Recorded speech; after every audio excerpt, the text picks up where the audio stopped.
But as for this particular channel, we're gonna react to. I'm gonna be real quick as well because this is taking longer than I actually expected.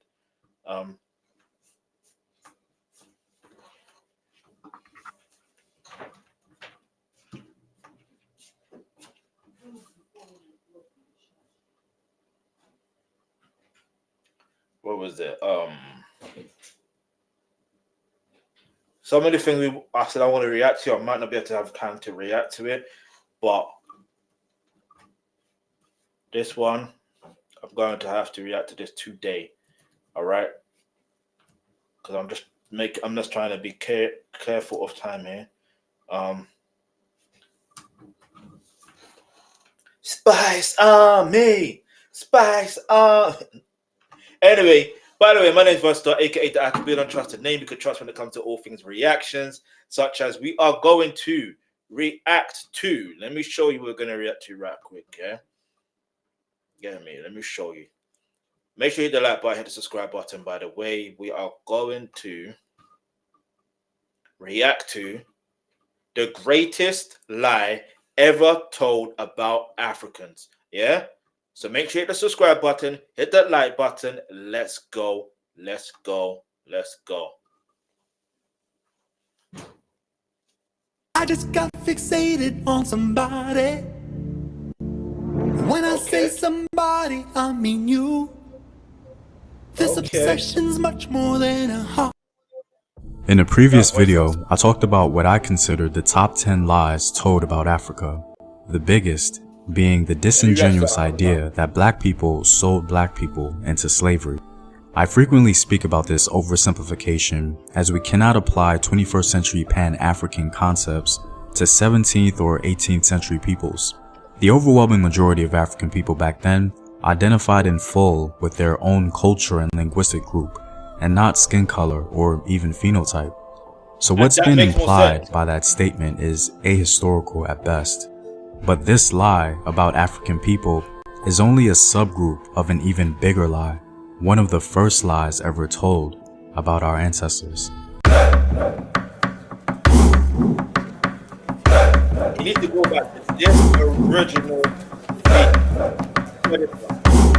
even though it's not created. What up, African world? It's HomeTeam here, and welcome back to another video of African history, culture, and worldview. By supporting this channel on Patreon, you're helping in the creation of these videos and supporting this content. If you'd like access to full courses and sources, or you simply want to show your support, you may do so by clicking the Patreon link in the description box below. Before we get into the greatest lie ever told about Africans, let's not forget some of the more well-known ones. The dark continent trope really became one of the most popular lies told about African people. The idea was that Africans were backward savages with no civilization, with the exception of Egypt, which they consistently place outside the sphere of African cultural achievement. Civilization. And it's funny because they still kind of do this to this day. It's like they act as if Egypt is in the Arab world, even though yes, it technically is in terms of whatever, but like because of like I don't explain it, but like it's still within the African continent. It's just in North Africa. Do you know what I mean? It's just that Egypt have close connection to, you know, the Middle East. Do you know what I mean? We want to call like that region. So it kind of makes sense to why they mention that, but at the same time, it's like even it's hard to explain. I don't know why they do it. It's so unnecessary. Do you know what I mean? It's very, very unnecessary. Like very unnecessary. That's why I rate Michael Jackson for that Remember the Time video or short film, should I say. Do you know what I mean? I rate him for the way he did that video. Like, do you know what I mean? Like I fully rate him for that. And that was done in 1992. Civilizations like ancient Ghana in West Africa weren't privy to much observation, despite it being known for its vast wealth and powerful military, which Muslim writers wrote about. Archaeological reports highlight ancient stone settlements that are believed to be a precursor to Sudanic civilization in the region, not to mention the art of the Yoruba people, who single-handedly forced the world to acknowledge African ingenuity and intelligence, as some try to assign the development of such works to ancient European travelers. There's just too much to ignore when it comes to African civilization. The Dark Continent trope doesn't have any ground to stand on when we consider ancient Meroitic civilization and the great Kushite rulers who started what some scholars call the African Renaissance, which was perhaps the first Renaissance in human history. And let's not forget the largest stone structures south of the Sahara. Great Zimbabwe is just one of many stone structures in the southern African region, revealing the glorious era of Shona civilization. Another lie that consistently makes its rounds in our Western consciousness is that Africans had no writing systems and that they relied on oral communication. Africans used diverse methods to communicate, oral transmission simply being one of them. One of the more popular writing forms in West Africa is called Nsibidi, believed to have originated amongst the... Do you know what I mean? Like, there's some things like, you know what's funny, yeah? It's like, if you know, you know. If you don't, you don't. But it's time to get to know. Do you know what I mean? Put it that way. So I respect that this video is available, and I'm glad that I can react to it. Like, but let me know what your thoughts are in the comments section below so far. Make sure you hit the like button, hit the subscribe button. Let's go. Because I will do more reaction videos to content from this channel. You know what I mean? Like, it ain't no joke. Get me? Because like I said before, I've been wanting to do these type of content before, not like literally reactions, but I wanted to create. But at the same time, I just never really had the. I won't say I never had the time, never had the resources, but I would just say at the end of the day, when you have an idea, someone also has a similar idea, and if they're able to put that idea out there like that, it is what it is. Do you know what I mean? It is what it is. You know what I mean? So you can't. I'm not gonna hate on the person. I'm gonna celebrate and respect that person, especially for this type of thing.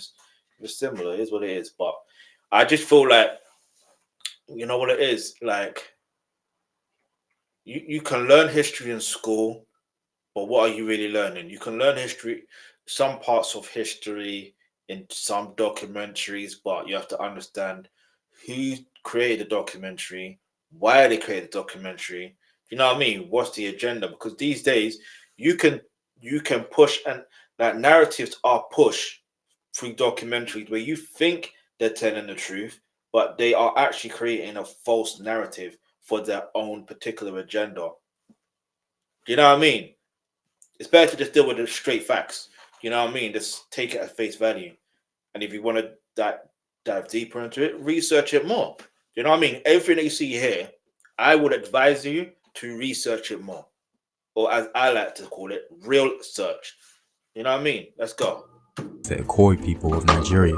This writing form is largely viewed as ideographic or pictographic, conveying messages through symbols. It's interesting that many writing forms in Africa or pictographic, conveying, believed to have originated amongst the Ikoi people of Nigeria. This writing form is largely viewed as ideographic or pictographic, conveying messages through symbols. It's interesting that many writing forms in Africa were originally invented for a specific class of people and not intended for public dissemination. For example, Egyptian hieroglyphs were originally only known amongst the priesthood. This is also true for the secret writing form of the Songhai people, who use ideograms to communicate amongst a secret society or religious group. Interestingly enough, this writing form was only revealed to the public in 2010 by a Songhai scholar named Hassimi Maiga. When dealing with African scripts, we can point to the Meroitic script of the Kushites, which to this day has not been fully deciphered. And that's really disappointing, as it would have been incredible to decipher Queen Amanirenas' stela concerning her triumphant interaction with the Romans, in which her primary objectives were met in a treaty. Even Southern Africa has some hidden gems when it comes to writing forms.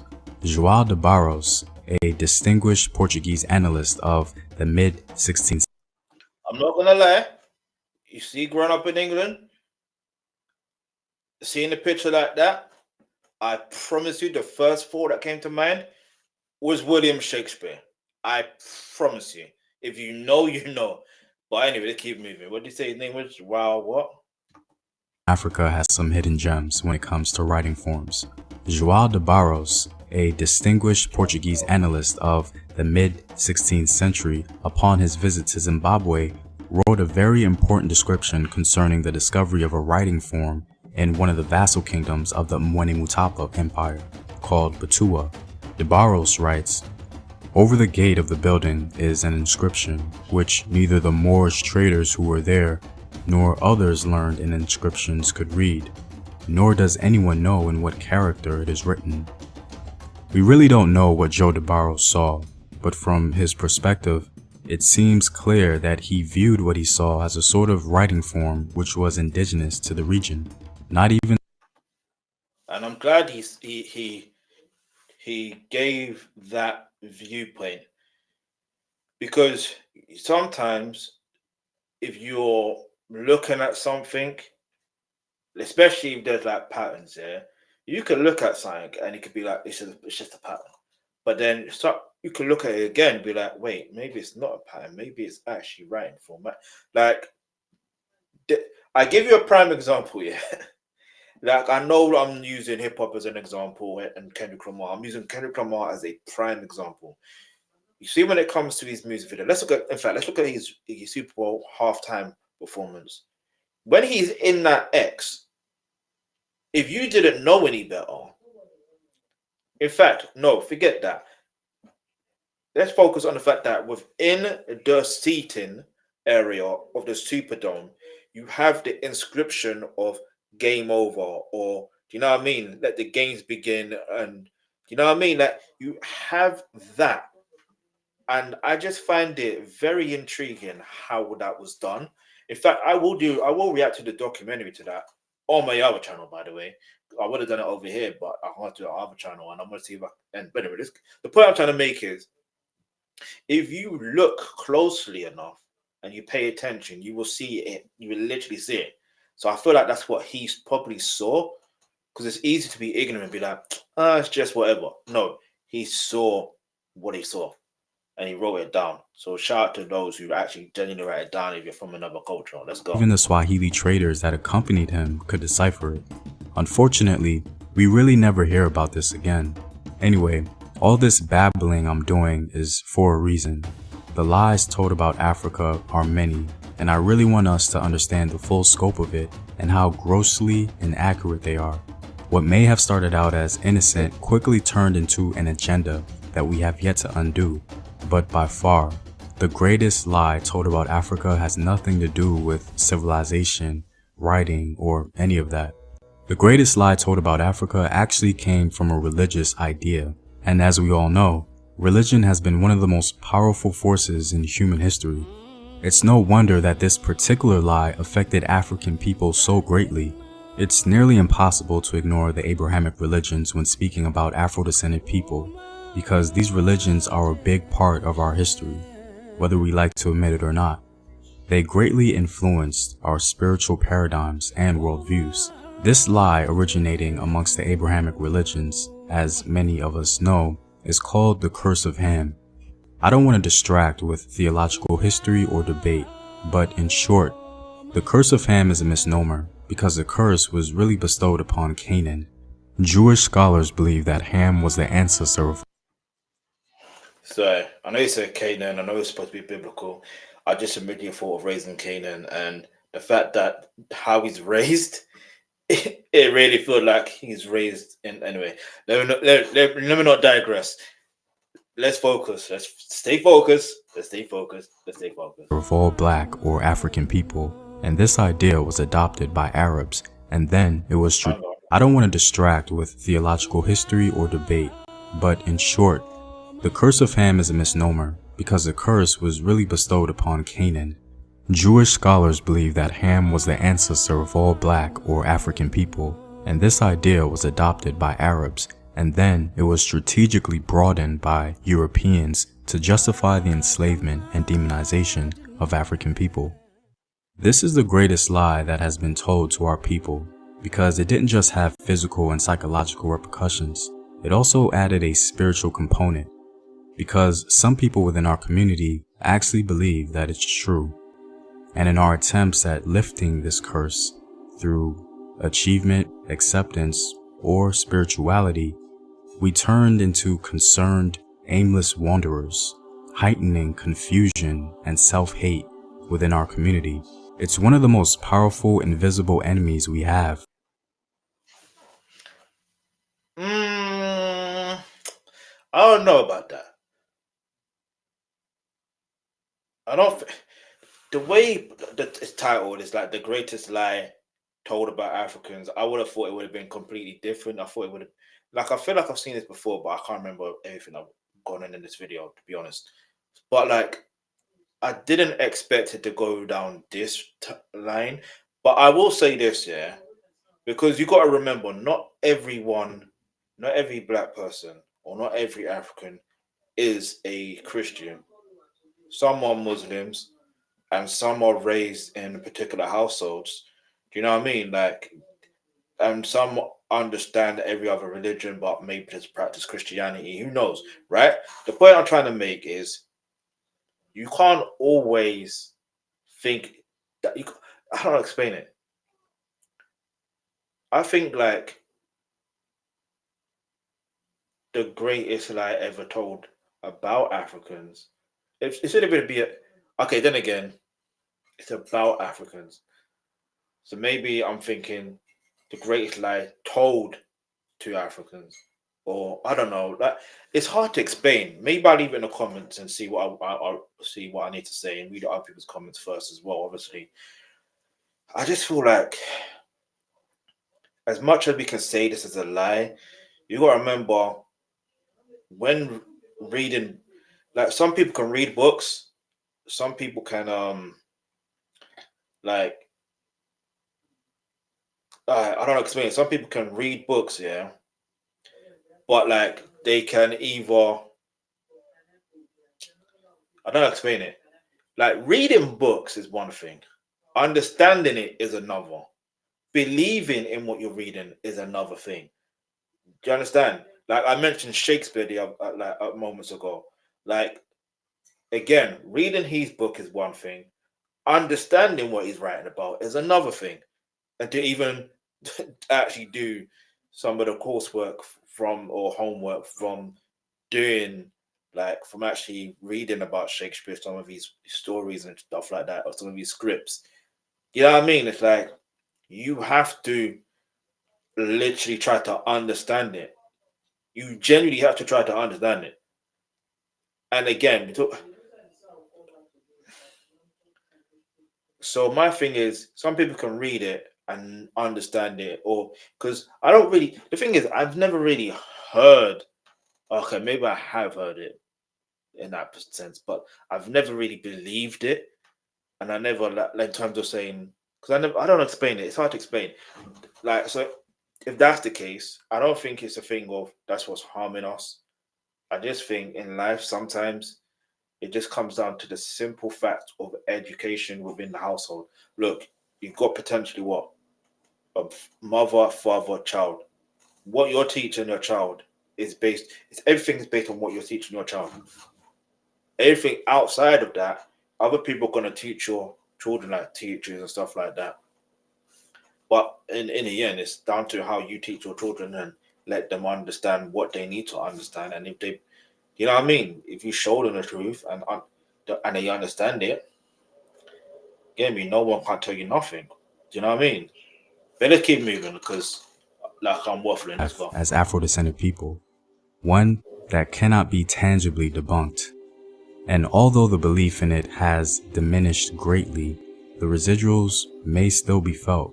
Because no matter our spiritual beliefs today, many of us were raised with this dark paradigm. And so, I think it's important for us to speak on it, especially so that we won't pass this baggage on to the next generation. Anyway, guys, I'm all out. Do you think this is the greatest lie that's ever been told about African people? Nope. Let me know your thoughts in the comments below. And if you like these videos and want to help in its continued production, consider supporting the Home Team on patreon.com. The link is in the description box below. Know thyself. Remember your ancestors. Peace.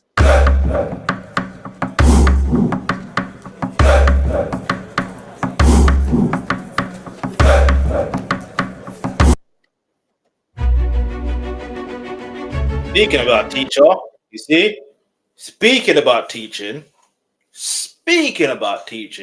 and obviously you have a teacher there. But anyway, look, like I said, yeah. See, yeah, I have seen this video before. I have liked it before. So let's see what else. Let's see the comments real quick. I put the content is needed. Let the truth be told and shown so we can make Africa great again. That's what I originally put 3 years ago. That's what I originally put. I still believe that the truth does need to be told. Now, now whether I believe everything,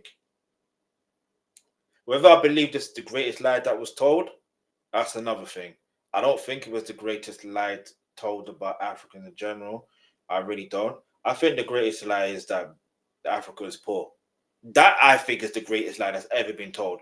And let me explain why.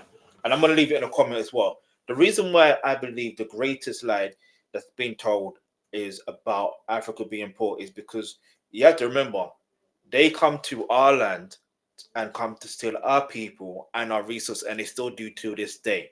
Yeah. And even though, yeah, there's the sense of independent with with most of these countries, they don't move. Most of them don't move independently. They still rely heavily on the IMF, the World Bank, and those organizations. They heavily rely on the system. Do you know what I mean? If it was a case where if it was a case where they focus strictly on, I don't explain it. If it was a case where I lost train of thought, I can't even lie. Maybe it's better for me to actually write it down while I'm saying it. Do you know what I mean? So look, let's see what people are saying. There's an African quote that goes, "Until the lion learns to write his story, every story will glorify the hunter," which is true. But then we got to also remember we've been writing our story, we've been telling our story, but the issue is how it's distributed. That's the issue.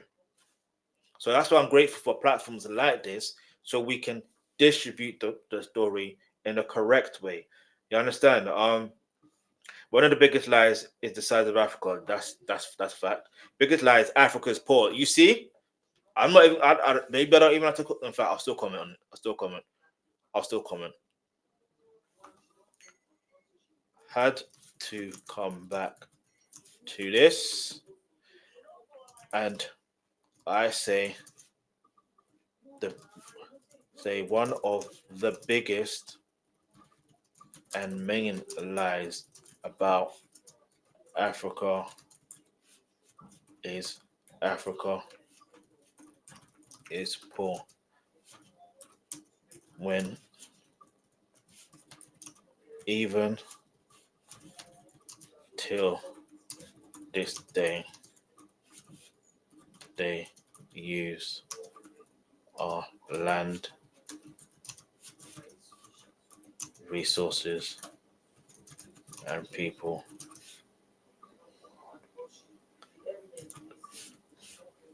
I would say so much more, but look at the evidence. And things will change soon. You know what I mean? They will change soon. All right. So let me know what your thoughts are. Get me. Let's go.